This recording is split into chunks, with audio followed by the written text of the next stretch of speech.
Well, I stole Jason, and the track is actually closed right now. I'm supposed to go last trip with Century Legion and Rosetta today in the race bike, but the track is closed and they're trying to get it open. So we're going to take a little run over and talk to the track crew and see. I got to offer them pizza anyway, so I knocked 11 pylons out yesterday. Minimum. Somebody messaged me. Oh, yeah? You guys are hard in the pylons. We were. You just see them through the day. Jason went through about 8, Jason Merriman. Swaney took out most of the last turn. So we had 5 sets yesterday. You've gone with a number of horses. 6 sets. 6 sets? Mm-hmm. Your favorite one you go with is the trotter that popped a curb, I assume? Yeah, that filly's good though too. Which filly? Ready for Money filly.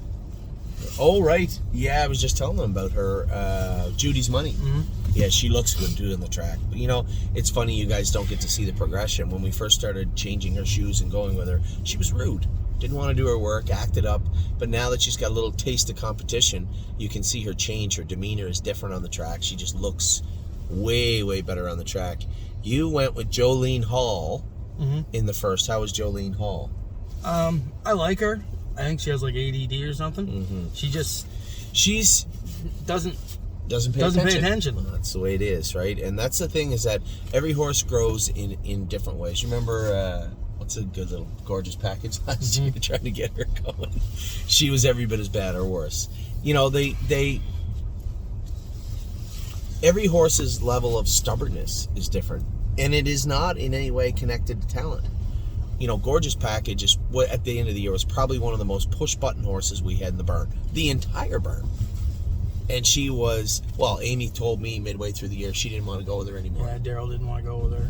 No one wanted to go with her. Everything. Just stubborn, green, stupid a little bit sometimes. And all these things are things you can work on, but it takes time. And every horse is different. I'll tell you what, the Jolene Hall I went with on Tuesday was much worse than the Jolene Hall you went with yesterday. Jolene Hall had a week of heavy lifting just to help her with that. That's the only thing that helps with the stubbornness, is just work. So Jolene Hall was good. In the second one, you went with Judy's Money. She was great. I only used her about 12 times, and she's still in. She's such a nice fan. Yeah, she's very nice. Very likable animal. And in the third one, you went with the Hanger One. Yeah, I talked to Hanger One.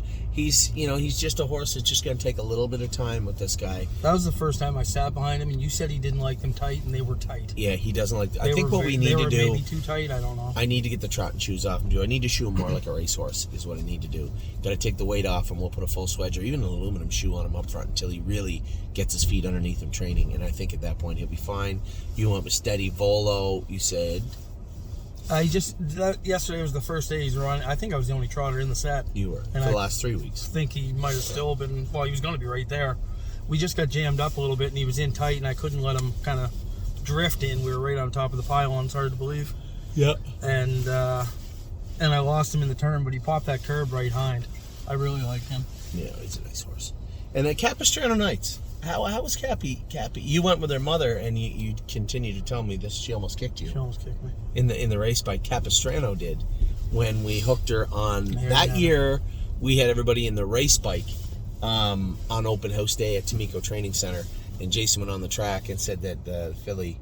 There was no video proof of this, I don't think, but Jason said she almost kicked him. This is her daughter. No, she was good. When she went.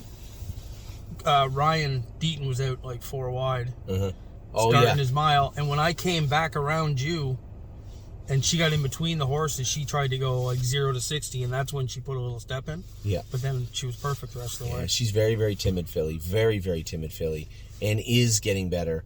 I like this filly a lot, and if you go back and look at her previous videos, you could see she had speed, but her hobbles were way too long. Yesterday we pulled them in like 5 holes to where you went with her.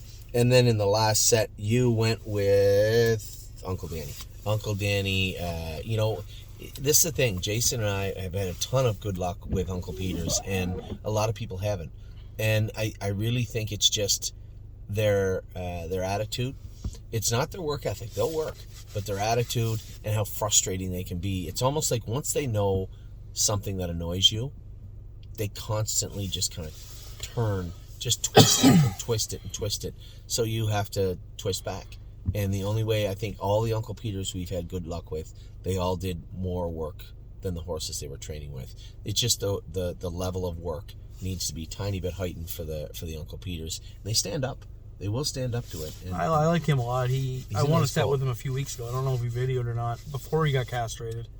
So he might have a little curb coming, or maybe it's still the castration. Something was pinching him a hair yesterday. He ran in, and he made a break after the wire.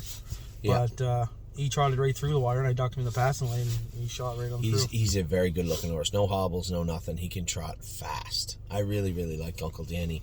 And I'm just, historically speaking, I'm positive that this horse will come forward, because we've had so many Uncle Peters like him, and they all end up being pretty good horses. So that's, you guys know my view of the babies. I'm going to try to talk to Amy a little bit today also about them. One of these days we'll get Tyler in and Jason in. We missed Joe. He left. Joey and Joey. Yeah. Joe's gone to Florida. Now Joe Cramp, you're not going to see him until spring. He might pop up once or twice in the winter, but for the most part, I think Joe's off to Florida and taking it easy for the winter. Good guy to have around, and always a quiet set of hands for the babies. So with that, Jason and I are going to go in here and talk to the track crew. Offer them a peace offering of pizza also for the pylon abuse yesterday. But mostly just trying to get an ETA on when the track might be open. It's snowing bad. It's I guess you can't see it there. Can't really see it. It's snowing enough where if they're scraping it off, it may not be scraping it as fast. They already scraped the backtrack too. It was. Oh, did they? Yeah. Well, we'll see. Hopefully we can get those two horses in the race bike, but it won't be for at least an hour. Three? Who's the Canoe? Canoe, right. Yeah. Okay. Take care. I will talk to you guys soon. Now you have an update from me and from Jason regarding the babies. Hope you're all having a wonderful weekend. Take care.